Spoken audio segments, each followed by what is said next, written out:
Welcome back to SaberSim's DFS Office Hours. It is Friday, March 18th of 2022. Excited to be on stream here today. We've got a whole lot going on in the SaberSim streets here this week. So let me get my screen pulled up here. Just a couple announcements, I guess, to get things going here. If you missed it yesterday, I was on with Will during this time block talking about our new MMA simulations that are up in the app. This is a fully featured MMA sim.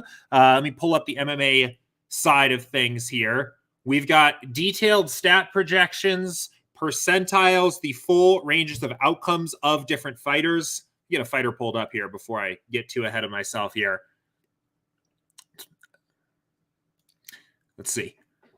So we've got fully featured simulations in the app. This powerful data is pulled in automatically when you build your lineups because of the very high sim variance settings. You are getting optimal lineups spit out by the optimizer that are optimal for a set of simulations or for a single card simulation. Super powerful here. And as of basically just an hour ago, I think, I just tweeted it out, we also now have fully featured F1 simulations up in the app. DraftKings posted new F1 contests with surprisingly a 50K to first contest in the mix there just earlier this week, Tuesday, I think. And our models team, Matt, Will, and Eric, immediately went to work working on a F1 simulator. And it is up and ready now, even really 2 days early. The race isn't until Sunday morning. So same deal here. We've got detailed stat projections. By far, probably the most interesting part here, the most important part is we've got the full distributions for each racer in these races. So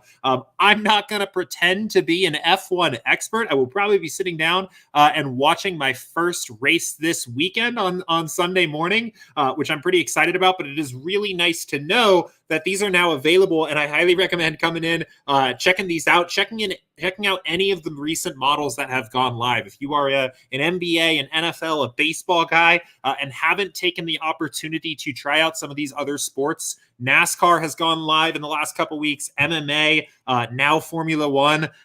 Simulations are powerful, and they are crucial really in every single sport. They provide value no matter what sport you are playing. The best part about all of this, of course, is that you can step in as somebody brand new to a sport that knows nothing and build well-constructed lineups with upside, or you can come in as an expert, either an expert in that sport or an expert in the DFS component of that sport, and be poised to dominate because you can add value intelligently here or there, tweak projections, tweak exposure, and have the builder and the simulator take care of the rest of kind of the grunt work of building in the rules and groups that you would have had to have done on a traditional optimizer that are here taken care of just because we're leveraging the sims directly when we build the lineup. So I am just super excited to be on here today just because it is awesome to see how hard the work that the team has been putting in on the models and the app here is coming to fruition here. So anyway, with all that said, we've got a ton of questions to actually get into here today. So we'll go ahead and start jumping in. If you have questions here, go ahead and pop them into YouTube chat, pop them into the Office Hours channel in Slack, and I'll get to questions in about the order they come in. Going to bounce around a little bit here because I see some kind of common trends between different questions in the chat channels that I kind of want to tie together and link together as best as I can. So let's go ahead and get started. You know, with all of that to say about some of these new sports that I am very excited about here, we've also got another 12-game late season NBA slate on tap here tonight. So definitely going to be plenty to talk about. I'm going to start with I'm going to start with a question from Nevermind here. Actually, okay, I'm going to start with two questions. So Nevermind 03 and Old Jiki asked me pretty similar questions. So I want to talk about these two first. These are about uploading custom projections. And Okay, so the first question is from Oljik. He said, in NBA, for example, what impact does uploading custom point projections have on the Sims? Really good question. Comes in a lot. Always want to answer this one when this question comes in. So let's see, you're looking at this here. You are researching for NBA tonight, and you think that maybe Luka seems a little over projected, just a little bit. And you come in here and you want to drop his projection down. Right? So what we will do is we will take the difference between your custom projection and our mean projection. In this case, it is exactly 2 points, right?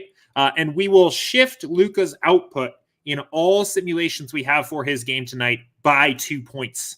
So it basically has the effect, 2 points down. It basically has the effect of taking the entire range of outcomes, the entire set of distributions here, and shifting this 2 points to the left. Where this is really important, or why this is important, is that you still get to take advantage of the simulations themselves when you are uploading or adjusting projections. And this is true if you're adjusting a couple players up or down. This is true if you're adjusting everyone in the pool by uploading your own custom projections. All of the value of understanding a player's full range of outcomes, their full distributions, still comes through when you are uploading custom projections. We just shift the set of distributions a little bit in one direction or the other. And that's true for any of the sports that we have simulations for. That leads me to, I guess, a very good kind of next question here. And this is the one from Nevermind03. And he said, I know that so exactly what I just said. I know that you said if you modify projections, it changes the player's score accordingly. And uses the exact same example I gave here. Funny enough, it's also 2 points. I didn't even notice that when I decided 2 points. Maybe subconsciously I did. But he said, then really the question is, how does this work when a player is projected 0 and you change that to an average projection? Looking specifically at LoL in situations where a starter gets changed and hasn't updated in the builder. So good question. First of all, in League of Legends, obviously for everybody but LPL, there are no confirmed lineups. I think LCK in particular can be very tricky with subs and confirmed lineups and things like that, and even giving any news about who they intend to play at all. We do our best to stay on top of that, but sometimes there's going to be situations where news breaks, especially overnight, and it's easier for you to just make the adjustment yourself to the new ADC that might be starting. So what do we actually do when this happens? What we will basically do is we will, if this is the general case, if you take a player's projection, right, if you assign a projection to Ophelia, just hypothetically, right, and let's say we borrow the exact Gen G projection we had, so 72.8, right? What we will do is we will actually go in and look in the distributions for a player that plays the same position at the closest salary and fantasy point mean salary, closest salary and mean projection we can find, and basically borrow that player's distributions for the new player that's been projected and adjust it accordingly. So let's actually project Ophelia just for the heck of it for 71.8. Right. What this is actually going to do is, in this case, Ophelia will borrow, it won't pull up here, but it will borrow Ruler's distributions almost exactly here. And they're not pulling up here, but they will shift basically the outcomes for Ruler 1 point to the left, right? Subtract 1 point from Ruler's sim distributions and now have that distribution table to work with. That is what happens in I would say like 95% of the cases here, especially for League of Legends, where it's very easy to do that. There's almost always subs and the other players are almost always projected very similarly, right? If Ruler hypothetically had gotten ruled out of this slate and it was Ophelia, maybe it was. I don't think that's what happened, but I guess it definitely could be with LCK. And it was Ophelia, right? First of all, the subs projections are almost always very similar to what the starting players' projections would have been, and they're also always very similarly priced together. So this makes it very easy. In the very, very rare cases where we can't find a match, or I guess more broadly speaking, in the sports where there just aren't sims at all, we do make an assumption that players are normally distributed, which obviously has its weaknesses. Our goal is to simulate out all of the sports that we actually support. We've gotten much closer to that over the past few weeks, but there is a question, and I think we will get to it here, for something like college basketball. If you were uploading custom projections, we are making an assumption that all players are normally distributed on the college basketball side because there are no distributions, no simulations to work with. But again, short answer for this particular question, assuming that you are projecting a player who is projected for 0 on a sport that we sim, what will happen is we will take a player that it plays the same position and is projected and has the closest salary to some other player that does have a distribution and borrow that player's range of outcomes and shift it accordingly based on the new projection. So cool. All right, let's keep it going here.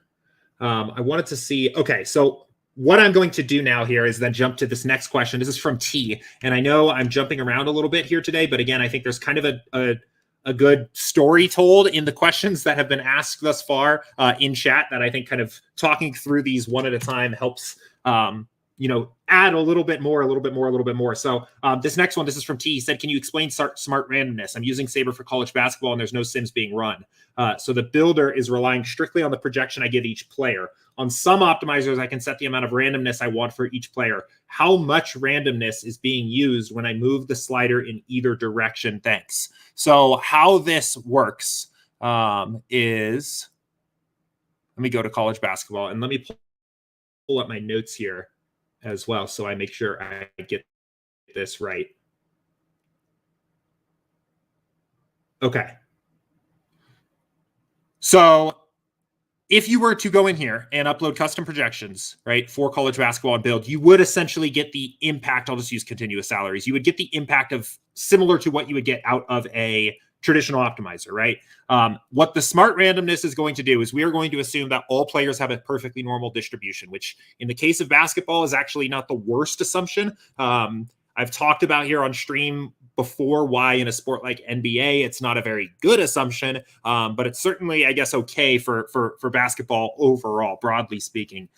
What this is doing is the smart randomness here will essentially end up becoming the standard deviation, or will become a factor into the standard deviation when we assume that player's range of outcomes, right? So the wider this goes, we are essentially drawing a perfect bell curve for each player, and that bell curve gets wider and wider the higher this goes. We're going to essentially assume that a player's most common outcomes are centered around the mean, but in terms of how big that absolute ceiling and how wide that absolute floor gets, that grows and shrinks with the smart randomness slider. That is the extent to which I understand how this works here. I think there's obviously probably a formula at play here for exactly how that works, but that's essentially the calculation. It is assuming a perfectly normal distribution, and what you are playing with here is the standard deviation, right? So that really essentially gives you the two tools from which to work with a normal distribution, where this is your mean projection and this is your standard deviation. And what actually literally happens is once you've set this smart randomness and you click build, we will draw the distribution for every player as if it was their sim variance, right? So we will essentially, if we go back to NBA, right? What happens when you click build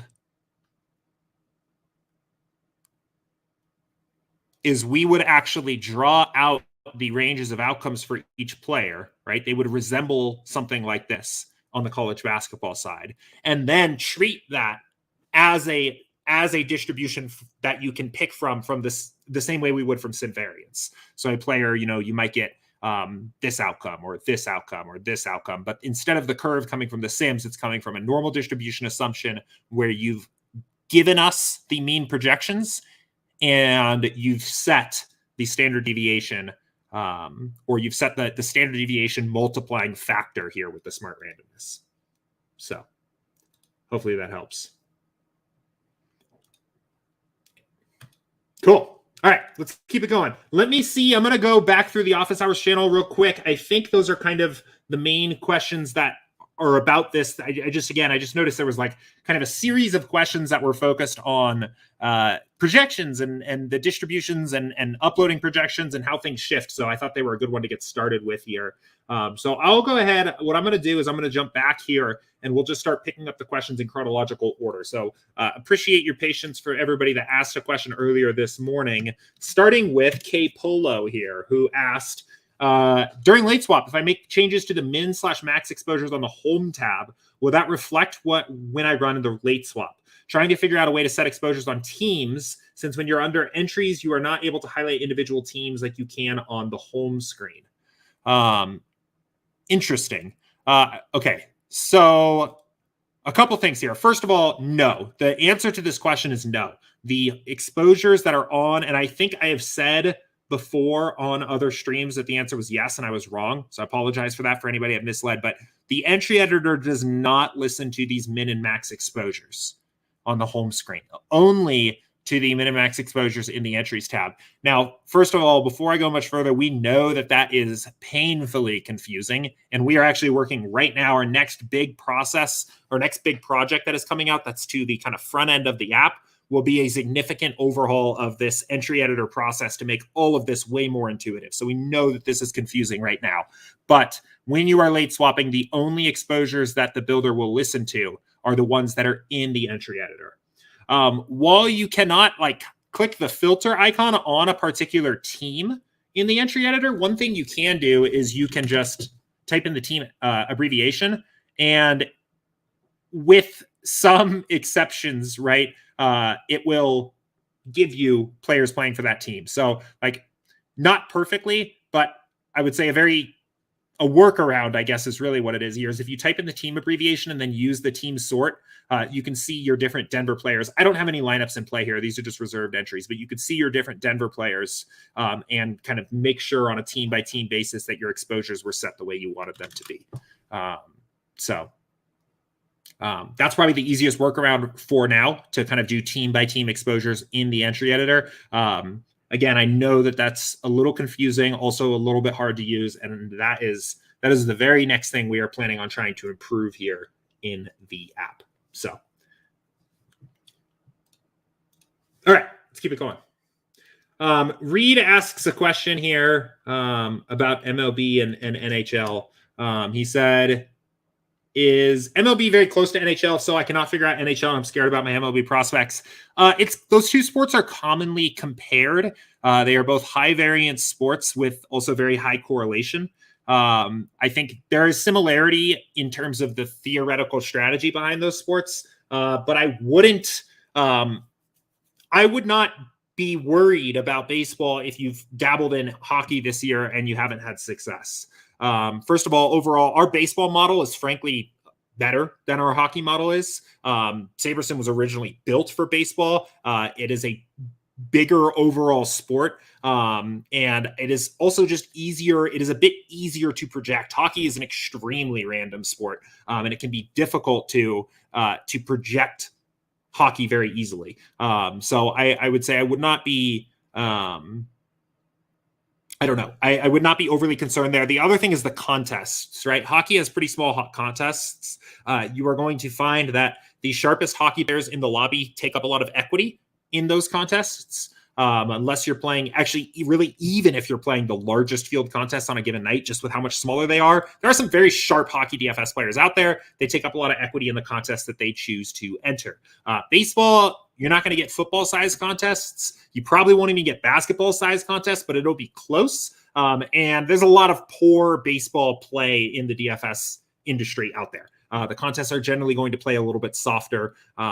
So I would say, broadly speaking, I would not be scared off from baseball if you haven't had a ton of success in hockey, because one, I think our model is frankly better, at least in this point in time, for baseball, and two, because I think the contests in hockey are just a lot harder to beat long term. So I would highly recommend checking out baseball if you've been playing other sports with us. It is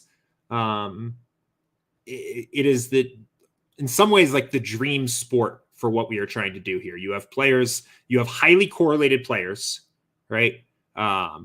With not normally distributed outcomes, where simulating and having a strong understanding of what a hitter's actual true outcomes looks like.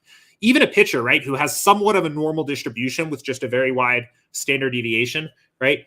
Being able to actually know what upside looks like for these players, how often they get there, and also being able to explicitly quantify the correlations between players, all while packaging all of that up into the app and building lineups that just work without setting a rule, is huge. It is by far the easiest sport, I think, to sell in terms of why simulations are important. So I definitely recommend at least giving baseball a shot because it's fun, and it's also during the day. You get some day DFS in, which is cool. So anyway, let's keep it going here. Question from Kick to the Head that came in Slack. And he said, "Hi, Jordan. In attempting to choose a lineup for a single entry GPP, would you advise strictly using SaberScore? I know we talked last week about how strong SaberScore can be, but every lineup generated different ways seems to have a SaberScore of 100 at the top. How would you use SaberSim to its fullest potential in judging how to use two different lineup builds if both have a 100 SaberScore?" So SaberScore is build relative. SaberScore really can only be used to compare lineups from within the same build for this exact reason. First of all, SaberScore changes based on the sliders that were used to build that build. So if you're changing your sliders, you're going to get different SaberScores, right? But secondarily, it changes based on the simulations that are selected for that build, right? So even if you just went in here and just built one lineup, one pool size, right?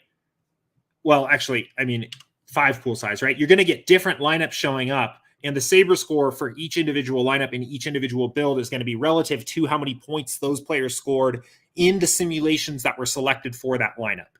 So you cannot use SaberScore, or you shouldn't use SaberScore to compare lineups from different builds, right? So actually, in fact, the reason why we made a change about a year ago now to standardize SaberScore to 100.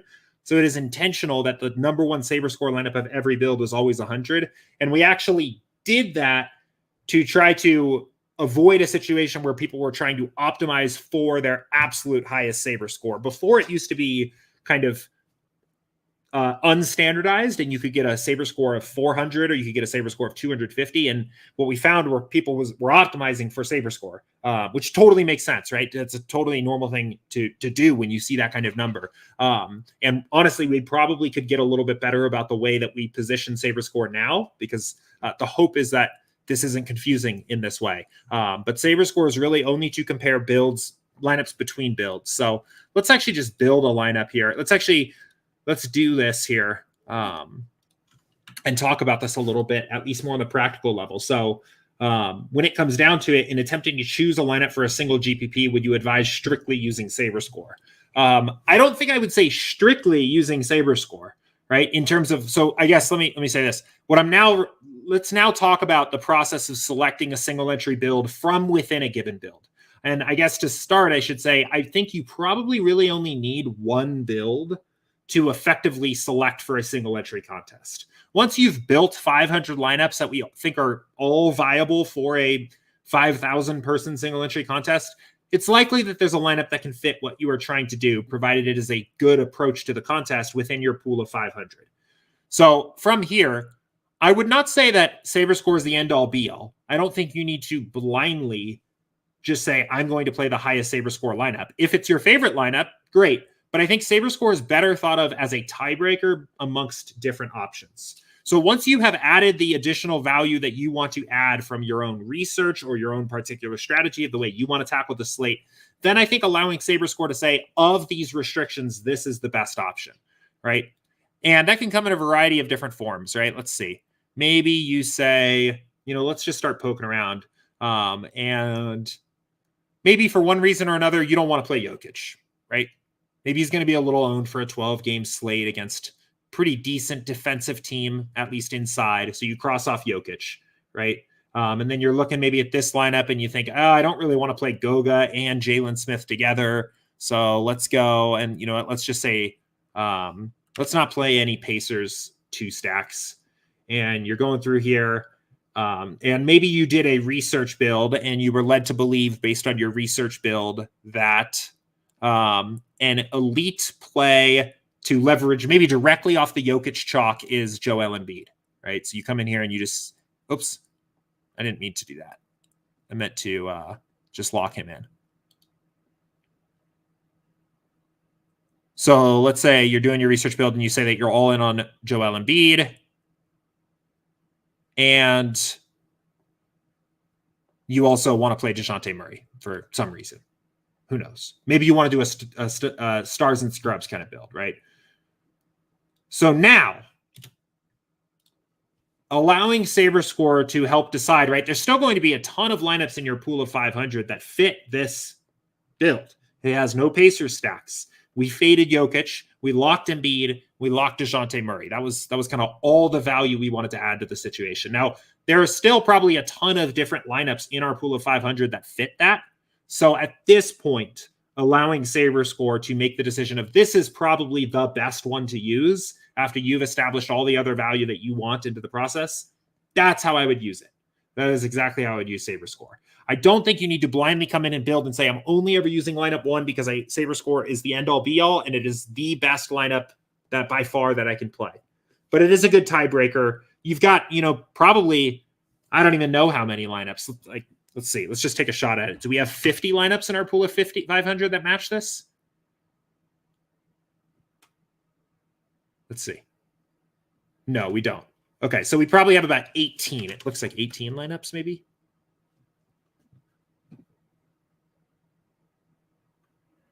Nope, not 18. Let's try 13.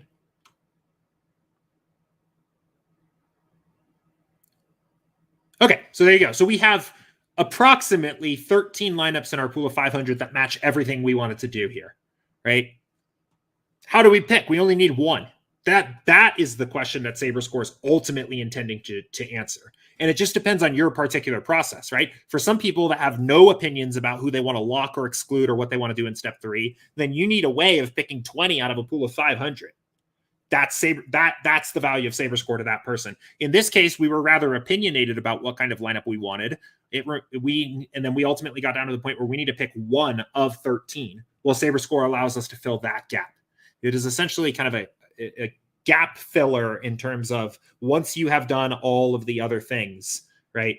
And this is kind of another thing that, traditional optimizers don't deal with very well, is you basically have to take from start to finish.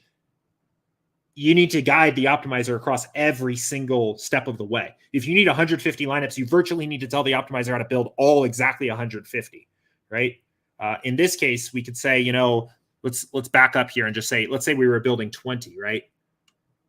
We could say that we're, relatively opinionated about a handful of things and otherwise open to see what the optimizer does. Well, that SaberScore allows you to do that, right? Maybe the only thing we're opinionated about for our 20 max is fading Jokic. That was the one thing we wanted to do, right? Well, SaberScore fills in the rest of the gap there in terms of giving you the next best lineup. So anyway, enough on that point. It looks like I was able to help answer the question here. So glad that was helpful, and let's keep going.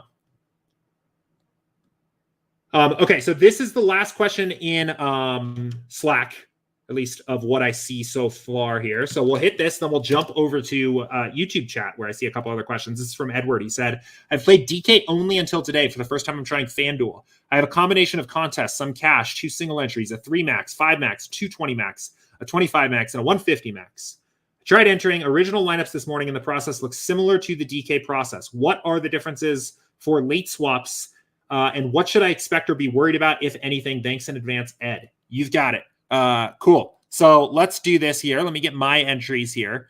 I'll just, since I don't have any entries loaded, I'll just kind of walk through what the process looks like a little bit. It is, I would say, very slightly different than DraftKings at pretty much every step of the way. So starting with here on FanDuel, they don't have a public URL where you can just go to the URL and instantly download the entries file.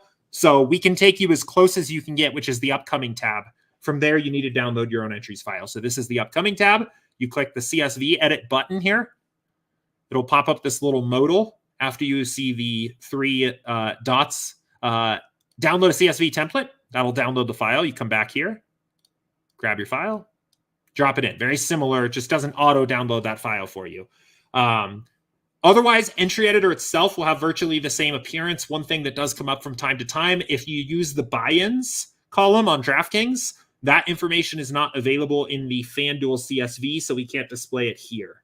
So something to be aware of. If you want to sort by like roughly prize pool, you can use the name sort here. You can also drag and drop certain entries if you want them to be in a certain order, but there is no buy-ins column, so that does come up sometimes. But let's build some lineups here. We'll just build 150 and fill these in. And then I'll talk briefly about what it looks like for late swap here, because that is one thing where this can be a little bit different. So.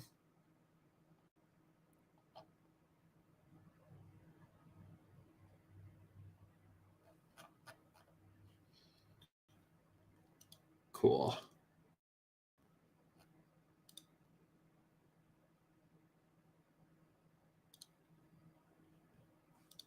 All right. Okay, so we will get these in here.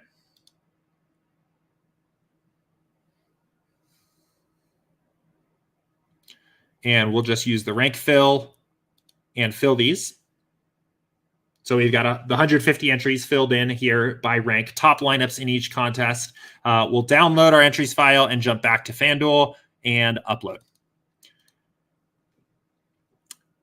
And we're good to go once this processes. So the main difference, and the one thing that I think can definitely trip you up on FanDuel here, is that they don't have the same entries upload page for live and in progress, or live and upcoming. What am I saying? Slates, right? So all the upcoming slates are done in the upcoming tab. The live slates for late swap are done in the live tab.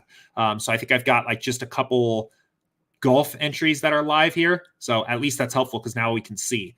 During basketball, right, what you will do is if you want to late swap, you can go in here and click CSV edit, this button here, and then there'll be a pop-up. You can't late swap for golf, but there'll be a pop-up here that says choose what slate you're late swapping for, and then you can go in and select the proper NBA main slate. From there, it will look very similar where you can get the entries file and you can upload from there. But that's kind of the main difference, is that you're uploading late swap. Uploading late swap entries files happens in a different spot than uploading your before the slate entries files. So that is what I would look out for there, but otherwise very similar. So. Okay, and then a question from Chris. MMA, GPP, 150K lineups, 50K entries. How many lineups should I build before the first run? It's set at 500. Currently, I'm up to 2,800 with all my adjustments so far, moving very slow. Okay, so a couple notes here. Let's jump over to MMA. So first of all, for MMA, you can build at a maximum, or for any sport, your maximum pool size can be 1,500. So if you're going to make a lot of adjustments in step 3, I would probably increase the pool size to 1,500 just right out of the gate, so that you have a much bigger pool from which to work with. But what's happening here, it sounds like, Chris, is that if you're going into an actual build and you're making a ton of adjustments in step 3, we are not able to find a particular set of lineups that actually fits what you are trying to do on that slate within even, it looks like at this point, within even a pool of 2,800, right? What I think in general is a better approach, if you are getting the message in step 3 that you need to make adjustments over and over and over and over again, you will be better served going back to step 1 or potentially even step 2 and making more changes there. And if you make changes in step 1 or step 2, it will allow us to have a bigger pool or a better pool of 1,500 lineups in step 3 here that matches the way you want to tackle the slate, matches the strategy that you want to take to play this particular slate. So I guess I don't really need this build up here. We'll jump back to step 1 here quickly.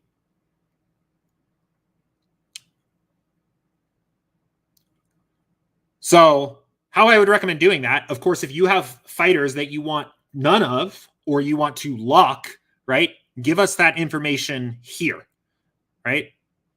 Just pick a couple random names here. Tell us here so that we build, and then when you build this lineup, you'll have 100% exposure to Tupuria. You get none of Takashi Sato, right? If you have other fighters that you want more of than you are seeing, bump their projection, right? Maybe you want more Volkov, right? Bump his projection up. I like to do like 10% bumps, but you can go a little higher than that if you want to be seeing a lot more of that particular fighter, right? Maybe you are seeing way too much Aspinall and you want to maybe kind of fade him, right? Bump his projection down. You can also tell us min and max exposure information here ahead of the build, right? So maybe you do this and say, and also, I don't want more than 20% Aspinall. And also, I want at least 40% Volkov, right? If you have groups, right, maybe there are particular fighters that you don't want to include together for one reason or another. Maybe you've got, right, maybe you don't want more than 2 of these 3 chalky fighters in a build, right? So now we can put all of that in, increase our pool size, and then build again. And what we will get out of this is a pool of 1,500 lineups that is a lot more flexible to the way that we wanted to tackle this particular slate. So overall, if you are ever making significant changes in step 3 or having to go through this, like where you're building a ton of additional lineups in step 3 to get things to fit, it is probably a good sign to go back to step 1 instead, make some adjustments, adjust projections, maybe curate your fighter pool a little bit more, set some minimax exposures up there so that your step 3 pool can be better here, right? At the end of the day, we don't want you to have to do everything ahead of time, but we also don't want to do everything. It's kind of like using all the tools at your disposal. We don't want to do everything up in front. We also don't want to leave everything for the end. So here, we'll go ahead. We'll cancel this here. We don't need the 1,500 lineups, but it should give us a much better pool of the way that we want to tackle things. So cool. Let me know if that helps. And then Crypto Artist said, is there a video that shows how to do late swap using mobile phone? Thanks, using SaberSim for 7 weeks now. I have to say it's an amazing tool. It takes time to learn. I finished first 3 times on DK. Congratulations. Yes, there is a video. It is in our help documentation, which is in support.sabersim.com. If you come over here and just type mobile, it is the first one that comes up. How can I use the entry editor on a mobile device? I actually recorded this on my Android. This is like on my phone. And I show how to do it on a phone. There's also some screenshots of how Ross does this on his iPhone, but it's like broadly very similar, no matter what phone you're on. So, but this video will show you how to do it. Matt says, is it on the roadmap to add EV/power play filters on an option for step one for NHL with the rest of the filters? Yes, it is logged on our end. It is I don't have a sense of like what the technical lift is there. I feel like it's probably not huge, but just this time of the year, the honest reality is that hockey's not at like the forefront of our minds for making adjustments, making improvements, especially with baseball coming in hot. But it is something that's logged. It is something that I know would be helpful because I would use it. Not to say that's like a barometer for us making adjustments, but I know how helpful it would be, at least for my own hockey play. And it's something that we do want to add, but I don't frankly think it's going to be likely to happen for this season, even though it's kind of just a quick change. Just because we've got a lot else going on. We obviously have the entry editor adjustments that we want to make to improve that process. We've got baseball things coming down the pipe. But it is logged on our end. Dante says, is it better to set groups for certain players I don't want together, or just let the builder build an NBA? Also, am I able to refresh projections in the entry editor, or do I need to go back to the home? We'll do the second question first because it's a lot simpler. You can just refresh directly from the entry editor. In fact, I think every time you click into the entry editor, it will auto refresh for you. So if you're coming in here to late swap, you don't need to go back to home and then back to the entry editor. You can just swap from here and it will be up to date with the most recent projections. This first question is a little more complicated. Is it better to set groups for certain players I don't want together, or just let the builder build an NBA? I would argue that best practice is probably to not set any groups, right? Let's assume that you're talking about groups mostly for correlation, right? Well, we know the precise correlations between the players playing in the games because we have the simulations for these games, right? You'll see, in general, players are going to be negatively correlated with other players on their team that do similar things, right? Or have a similar role in the team, right? I guess in the case of Embiid, right, the main people, not exactly DeAndre Jordan, he has a negative correlation with too, the backup center, right? But is mostly negatively correlated with the other big point scorers on his team, right? You'll often see a lot of times, sometimes very light positive correlations with players playing on the other team, right? These are factors. These can be important, right? But these are not massive correlations, right? I would say there are moderately sized negative correlations that show up in NBA, right? And we are factoring in those correlations to the extent that of which is appropriate based on what we found based on the contest you are playing and the overall slate size. On bigger slates where we don't really need the optimal lineup to be successful, correlation will come up a little bit higher. On much bigger contests, right, where we really need to shoot for the moon and maximize upside, correlation will come up a little bit higher, right? But broadly speaking, it is not a high correlation sport. So what this means is that the builder will take it into account. It will avoid situations where particular players that maybe are negatively correlated don't get put together in the lineup, all else being equal. But it's not really a sport like baseball, where if you built lineups with 5 correlation, you're virtually going to get all 4 or 5 stacks right out of the gate. Everything's going to be correlated, right? So best practice, I would argue, because the builder knows these precise correlations and is taking it into account, I don't think you need to add any grouping rules, especially to capture correlations. I think if you want to attack correlation in a very specific way, right? For example, maybe running a test build, seeing which combinations of players we are already getting and building a rule to particularly avoid those players from showing up together, I think it's fine. It's unlikely to hurt you, but I don't think you need to do it.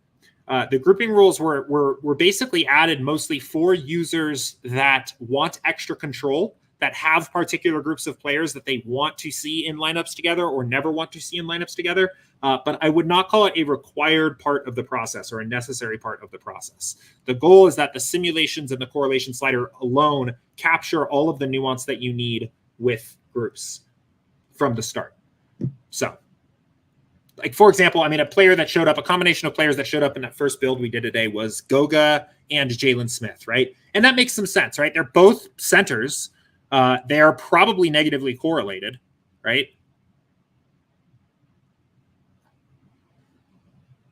Yes, they have a slight negative correlation, but they're underpriced relative to what their situation is today, right? Goga is a 7, almost an 8x value. Jalen Smith is almost a 6x value.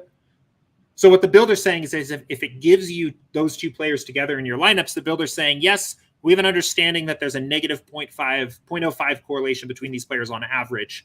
But within this given set of sims, even taking into account that correlation, this is still the optimal way to build this lineup.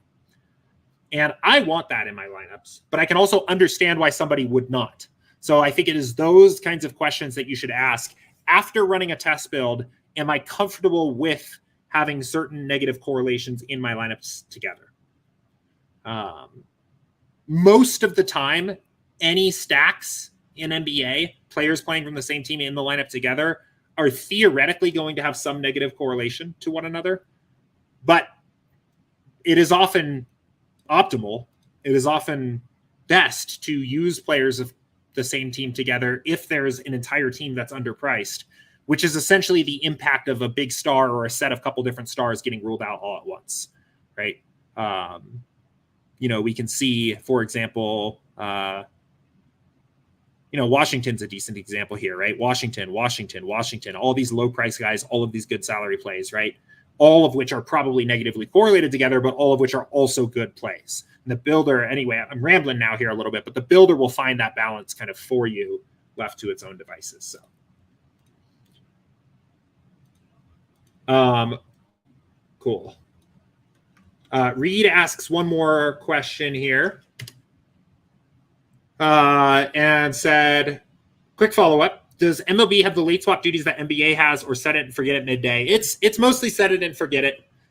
There's not even close to what NBA has. I would say, there's a little bit of a risk. So typically what I do is when I set my lineups at lock, I still build pretty close to lock as best as I can, but I will typically, first of all, I will follow the MLB lineup alerts channel in Slack, just like I do with other sports, so that I get an alert if something changes. There's always a risk that somebody gets scratched. That can happen. It doesn't happen as much as NBA, but it can happen. It's an easier fix when it happens as well. You can typically just swap in whoever the new guy is hitting in that spot in the order. And I also check to see if there's any teams that didn't have a lineup confirmed when I set my lineup. So sometimes there'll be West Coast teams that don't have lineups confirmed when you build your lineups at lock. And in that particular case, I will kind of stick around, wait to see that lineup and make sure it matches what I expected, or potentially late swap or make any adjustments when that lineup comes out. But the overall, the one other thing I'll add is that a team changing their lineup typically only affects that team. It doesn't completely throw the slate on its head, right? So like tonight, for example, for this NBA slate, if all of a sudden we're going through the slate and randomly we get news that, I guess I was going to use Donovan Mitchell as a random example, but he is actually out. Let's say DeJounte Murray's out, right? Just randomly, it just comes out. That changes the entire slate, right? You like pretty much cannot move forward and play profitably through the rest of the night for any of the remaining games without late swapping to capture that, because there will be so much value on the Spurs now. That is not the case in baseball. If, you get news that, maybe the Dodgers are chalky and everybody thought Justin Turner was going to be in the lineup and he's not, right? Obviously you need to kind of rebuild your Dodgers stacks, but it doesn't all of a sudden mean that the Dodgers are now an elite play or a better stack than they were beforehand, or a worse stack, really. I mean, maybe slightly. It doesn't like completely flip the slate on its head, mostly because it doesn't create additional value. Players do not become better projected plays when news breaks. And the reason for that is because players don't really get more opportunity. The whole reason value opens up in NBA when news breaks is because lower projected players get more minutes.